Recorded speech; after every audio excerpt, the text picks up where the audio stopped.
Hi, ನಮಸ್ತೆ ಎಲ್ಲರಿಗೂ.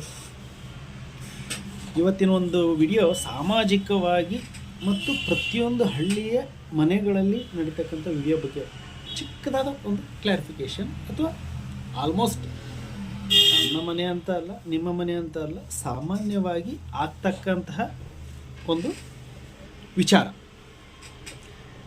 ಏನಾಗುತ್ತೆ ಫ್ರೆಂಡ್ಸ್, ಮನೆಯಲ್ಲಿ ಉದಾಹರಣೆಗೆ 2 ಜನ, 3 ಜನ, 4 ಜನ ಗಂಡು ಮಕ್ಕಳುಗಳು ಇರುತ್ತಾರೆ. ಮೊದಲೆಲ್ಲ ಇದ್ದು, ಈಗ 1-2ಕ್ಕೆ ಸ್ಥೀಮಿತ ಆಗಿದೆ.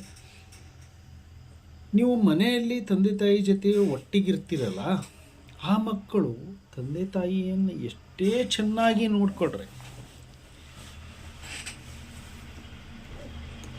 ಅವರು ನಿಮ್ಮ ಮೇಲೆ ತುಂಬ ಚೆನ್ನಾಗಿ ಡಿಪೆಂಡ್ ಆಗಿರ್ತಾರೆ ಮತ್ತು ನಿಮ್ಮನ್ನು ಕೂಡ ಚೆನ್ನಾಗಿ ರೀತಿಯಲ್ಲಿ ರೆಸ್ಪಾನ್ಸ್ ಮಾಡ್ತಿರ್ತಾರೆ.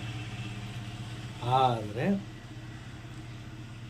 ಆಚೆ ದುಡಿಲಿಕ್ಕೆ ಹೋಗಿರ್ತಾನಲ್ಲ ಮಗ, ಬೆಂಗಳೂರು ಅಥವಾ ವೇರೆಲ್ಸ್ ಎಲ್ಲಾದರೂ ಆಗಿರ್ಬೋದು, ಅವನು 6 ತಿಂಗಳಿಗೋ ವರ್ಷಕ್ಕೊಮ್ಮೆ ಬರ್ತಾನೆ. ಬರುವಾಗ ಒಂದು ಅರ್ಧ ಕೆಜಿ ಸೇಬು ಹಣ್ಣು, ಒಂದು ಅರ್ಧ ಕೆಜಿ ಸ್ವೀಟು ತಗೊಂಡು ಬಂದು 2 ದಿವಸ ಇರ್ತಾನೆ, ಚೆನ್ನಾಗಿ ಮಾತಾಡಿಸ್ತಾನೆ, ಇದು ಮಾಡ್ತಾನೆ. ಹೋಗುವಾಗ ಅವ್ರ ಕೈಯಲ್ಲಿ ಒಂದು 100 ರೂಪಾಯಿನೋ 200 ರೂಪಾಯಿನೋ ಕೊಟ್ಟು ಹೋಗ್ಬಿಡ್ತಾನೆ ಅಷ್ಟೇ.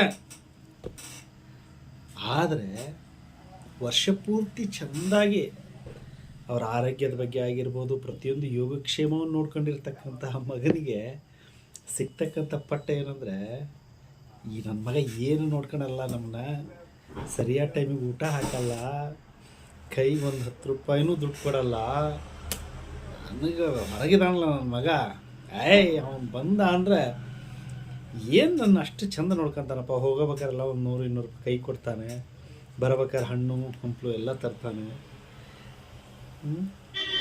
ಇದು ಸಾಮಾನ್ಯವಾಗಿ ಎಲ್ಲರ ಮನೆಯಲ್ಲೇ ನಡೀತಕ್ಕಂಥದ್ದಲ್ವಾ? ಇದು ಸುಮ್ಮನೆ ಒಂದು ಅಬ್ಸರ್ವೇಷನ್ ಮಾಡಿದರೆ ಜನಕ್ಕೆ ಆ ಒಂದು ಇದು ಗೊತ್ತಾಗತ್ತೆ. ಯಾವ ರೀತಿ ಮೆಂಟಾಲಿಟಿಯಾಗಿ ಹಳ್ಳಿಯ ಜನ ಯಾವ ರೀತಿ ಯೋಚನೆ ಮಾಡ್ತಾರೆ ಅನ್ನೋ ವಿಚಾರದ ಬಗ್ಗೆ. ಇದು ಸತ್ಯ ಅಲ್ಲ? Thank you.